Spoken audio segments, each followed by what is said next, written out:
Sense and Sensibility, by Jane Austen. Chapter 2.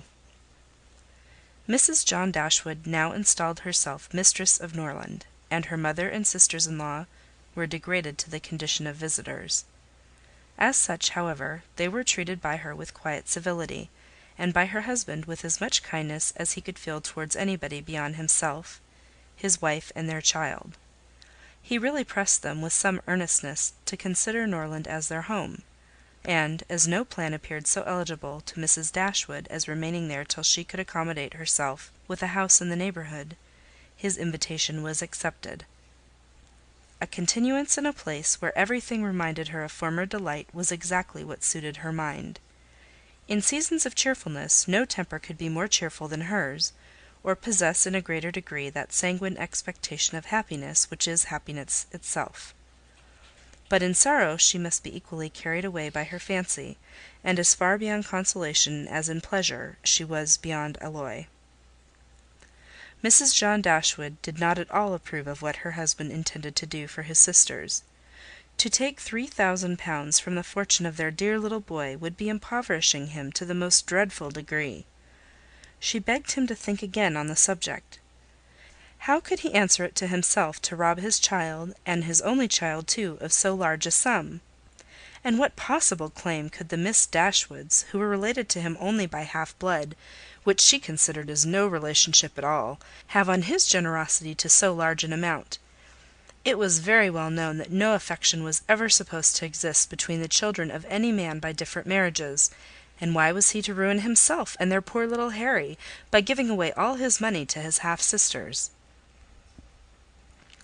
"It was my father's last request to me," replied her husband, "that I should assist his widow and daughters." "He did not know what he was talking of, I dare say. 10 to 1 but he was light-headed at the time. Had he been in his right senses, he could not have thought of such a thing as begging you to give away half your fortune from your own child."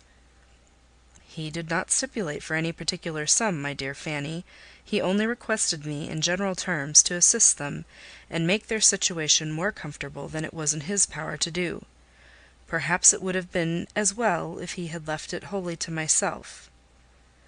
He could hardly suppose I should neglect them. But as he required the promise, I could not do less than give it. At least I thought so at the time. The promise therefore was given and must be performed. Something must be done for them whenever they leave Norland and settle in a new home." "Well then, let something be done for them, but that something need not be £3000. Consider," she added, "that when the money is once parted with, it never can return. Your sisters will marry, and it will be gone for ever. If indeed it could ever be restored to our poor little boy—" "Why, to be sure," said her husband very gravely, "that would make a great difference. The time may come when Harry will regret that so large a sum was parted with.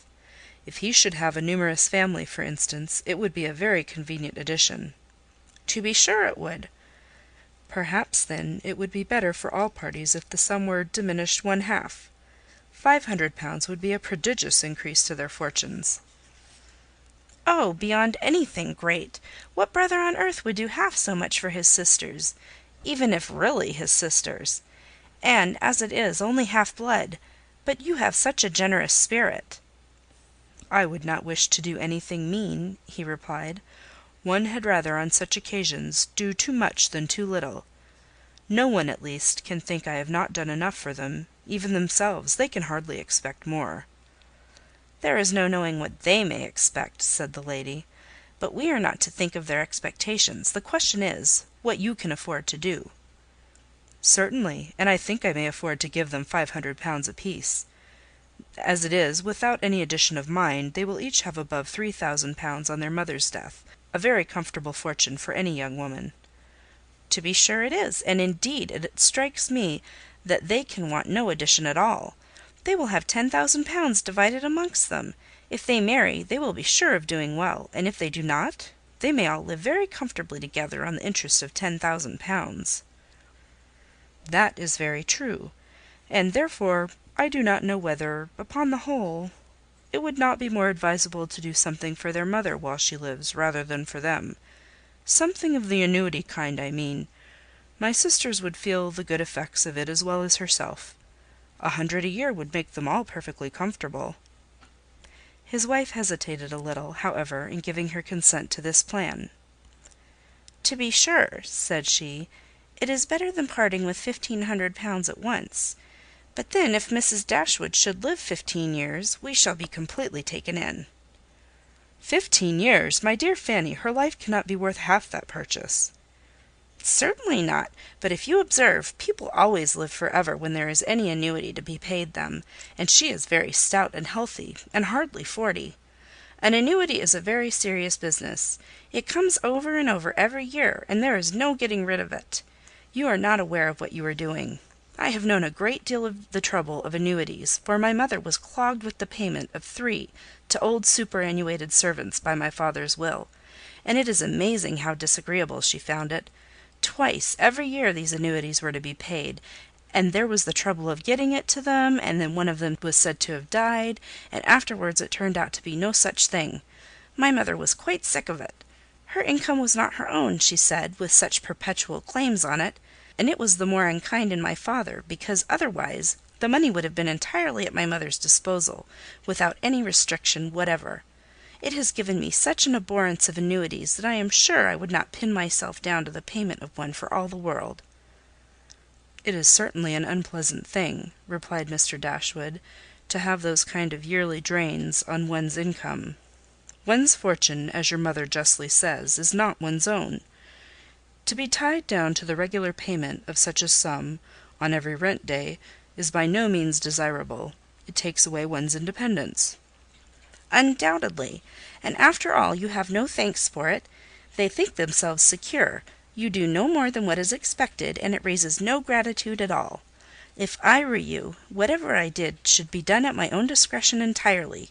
I would not bind myself to allow them anything yearly.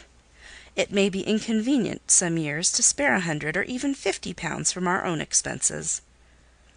"I believe you are right, my love. It will be better that there should be no annuity in the case.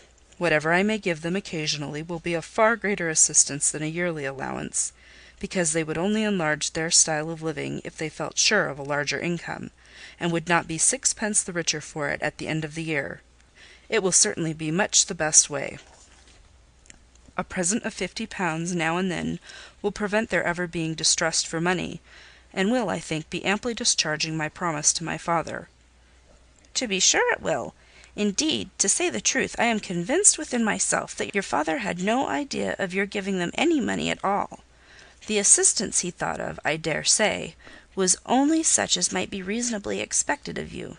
For instance, such as looking out for a comfortable small house for them, helping them to move their things, and sending them presents of fish and game, and so forth, whenever they are in season. I'll lay my life that he meant nothing farther. Indeed, it would be very strange and unreasonable if he did.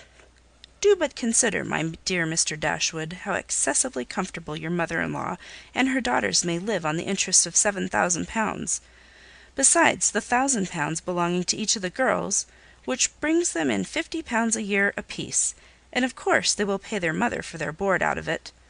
Altogether they will have 500 a year amongst them, and what on earth can 4 women want for more than that? They will live so cheap. Their housekeeping will be nothing at all. They will have no carriage, no horses, and hardly any servants. They will keep no company, and can have no expenses of any kind. Only conceive how comfortable they will be. 500 a year! I am sure I cannot imagine how they will spend half of it. And as to your giving them more, it is quite absurd to think of it. They will be much more able to give you something." "Upon my word," said Mr. Dashwood, "I believe you are perfectly right. My father certainly could mean nothing more by his request to me than what you say. I clearly understand it now, and I will strictly fulfil my engagement by such acts of assistance and kindness to them as you have described.